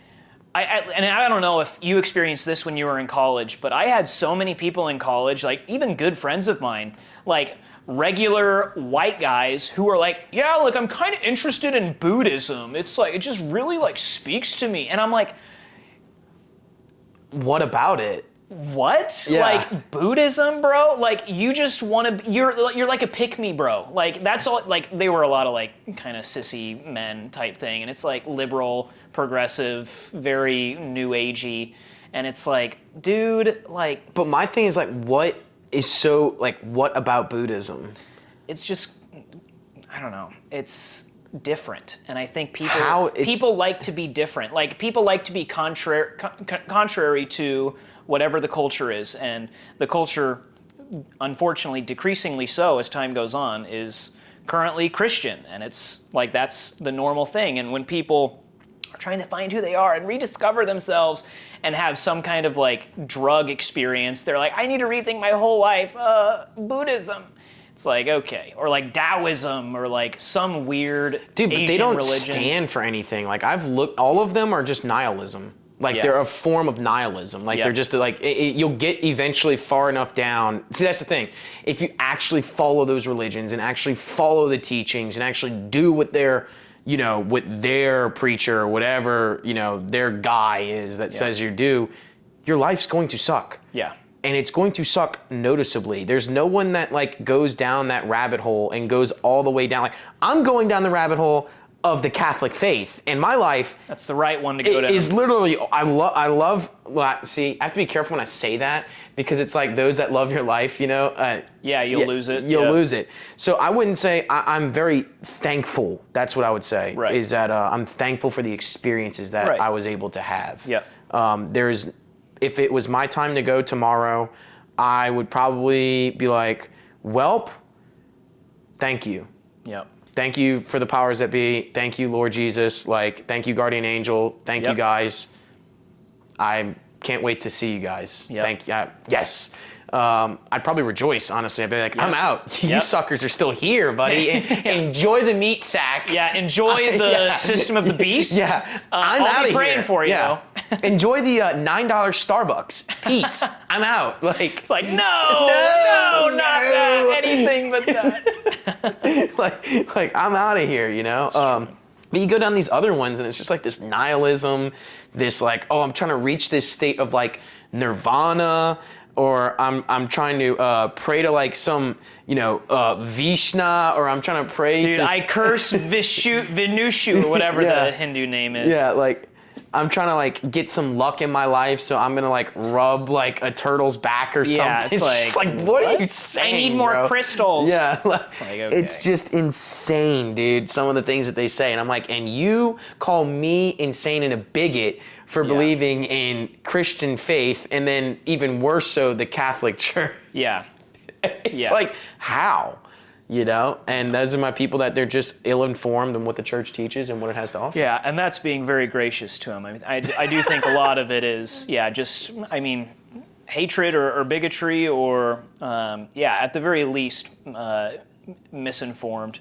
But I do think a lot of them they harbor a hatred of either Christ or his church or both in his heart. And like Pharaoh, he hardens his heart and is unwilling to open his heart to Christ's sacred heart.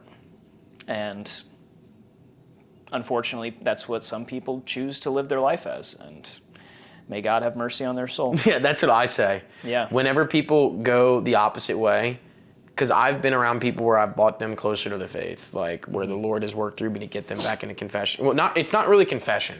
That's the big thing, is it's hard for me to get them. I think there has to be a certain grace that's gifted to that soul to go back to confession. Oh, yeah, absolutely. Because I just think confession's just, that's it. Yeah, well, it's a difficult thing to do, is. especially if you've been away for a long time. Yeah, I mean, I was It away is for difficult. a while, so I mean, my confession was a rap sheet. It was bad. Yeah. Big bad. Big bad. Big bad. But you know what? Like, I literally sat there and I duked it out, And you're back. I'm so back. I'm so It happy. was over, but we're Oh, back. it was so Jover for me. Dude, if I would have went there, oh man, it would have been not good. But getting them back into confession is the biggest thing that I've seen, that I've witnessed with my own eyes them not doing. And normally when they don't do that, those strings and attachments and bonds to all of the sin that you're still living in, even if you start to breathe that fresh air of the Holy Spirit, even if you are starting to wake up a little bit, and come a little bit back to Him, it's really confession that's going to break the power of the church and breaking those bonds and doing that. That's the ultimate tide changer. And it just seems that not everyone's willing to do that. Yep. They don't want, and to me it's like, if he is who he says he is, why would I not run towards him? Why would I run away? Oh, I committed a no-no Right. in the book. Yeah. Don't do X. Yeah. I did X. Yeah. what am I gonna do? It's like, like you're gonna be like Adam and Eve and run away and hide. It's like, No. I mean, that is a reaction. Yeah, that is a reaction. But it's like we know better. It's like, Yeah. God knows everything. God knows me. He's like, I imagine this, and I don't know if this is like a theologically correct thing to say, but it's like he is experiencing my life with me. Like everything everything I know, he knows. And it's like he knows me better than me. So it's like if something is on my conscience or if something's on my heart, he knows that. He's experiencing that same thing. And it's like, now I have to make the decision to not hide that from him and bring that to him. If it's a sin, I bring it to him in confession. If it's something that I want or desire or I am questioning or have anxieties about, bring that to him in prayer. But it's like, he is walking with us every second of every day. Like, he is with us. Like, we don't know how consciousness works. We don't. Like, No. like that's the beauty and the mystery of the human brain and of one creation. consciousness, bro. It's like, what's all just, we're just gonna love each other, kind of. Hit this, dude. Yeah, this is gonna make you so crazy. Yeah. But, yeah. So yeah, I mean, it's Yeah.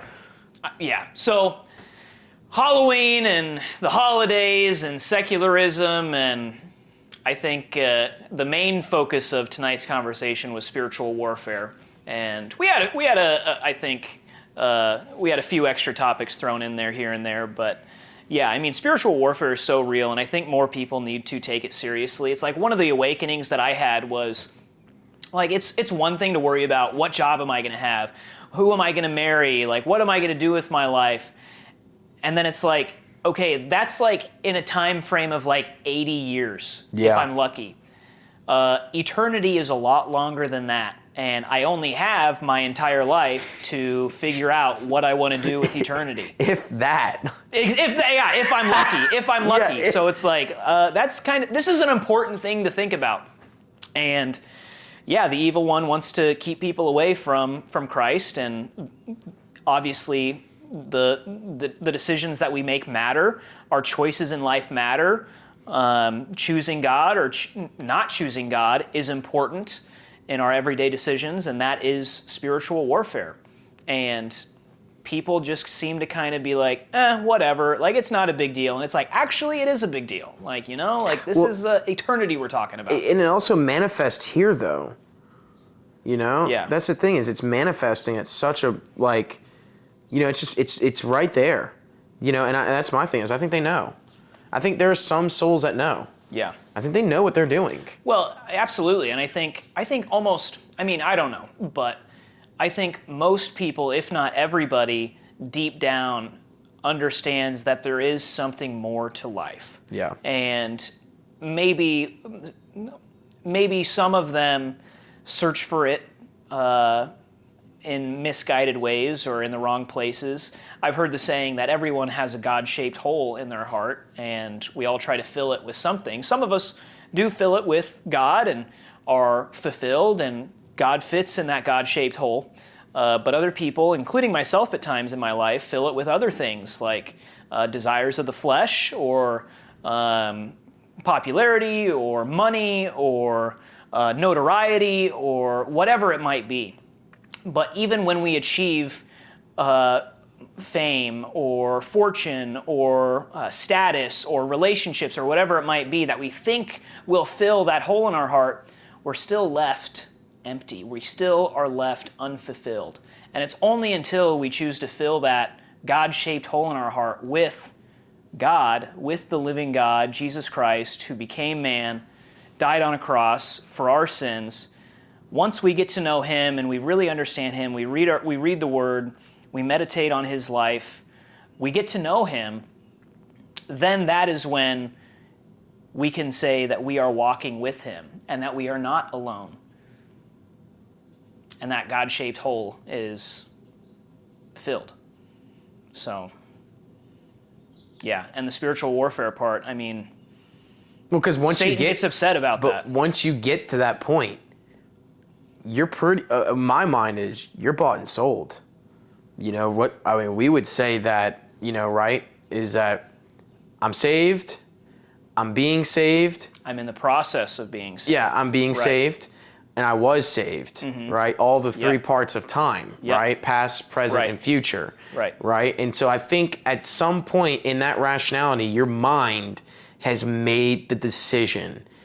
And when you're meditating on who he was as a person, you start to imitate him to some degree. Yep. Now, I do think that there are some parts in the church where like they like try to actually think that they are Jesus, and I know that is like part of their vocation is like to be Christ, Like priests or what? Well, yeah, and I would say is that like or acting in the person of Christ. correct, Yeah. and then but sometimes I'm just like yeah, but like he you know what I mean? He was Yeah. different, bro. He was Right. the He was perfect. He was perfect, like the immaculate conception, like the actual sinless body that he had. Like Yep. we can never achieve that, you know. Right. We just Yeah. cannot achieve that. But going back to what you said about what were you speaking on? I lost it for a second. God-shaped hole in our hearts. Oh, God-shaped hole in our hearts, and then I was going on about the church, but before the church. Acting in person of Christ. Yeah. Christ being perfect. Emanating. Yeah. Okay. So Yeah. once you make the decision, see, just give me a second. Yeah. Yeah, we'll get there. Yeah. Once you make the decision on getting that, you said the evil one hates that. Once you Yeah. make the decision on getting that, now you've got armor that's plated up, Yep. and you can go and Put on the full armor of put God. on the full armor of God now. That's true. Then you can really get in the battle. Yeah, then you're really into battle, and that's when he's just like, okay, now Corbin is a problem. Yeah. We tried to stop him before he got to this point.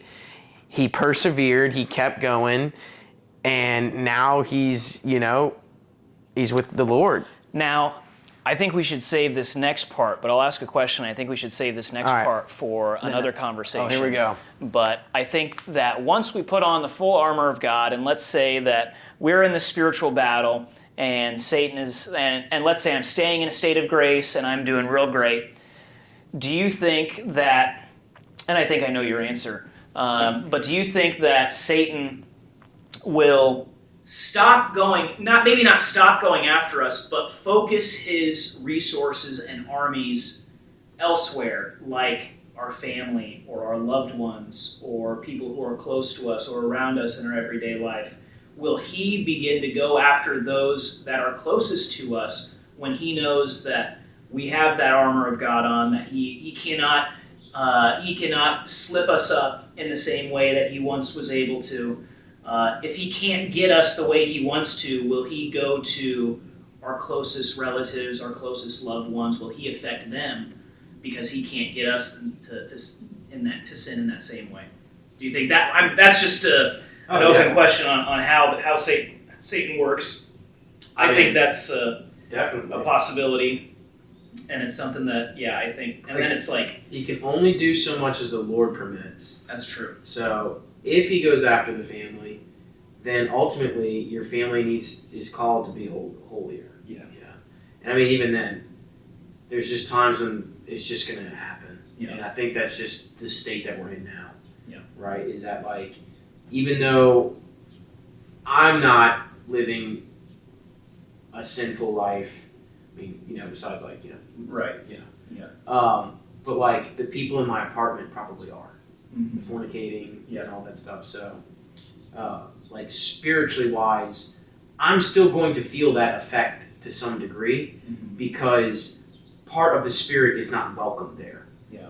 I am welcoming the Spirit into my life because I want God to be with me, but they are committing actions against Him, and so because of that, the battle is right on top of me, and so I would say that all of these things are existing now that are outside of our control. Our society is completely out of control.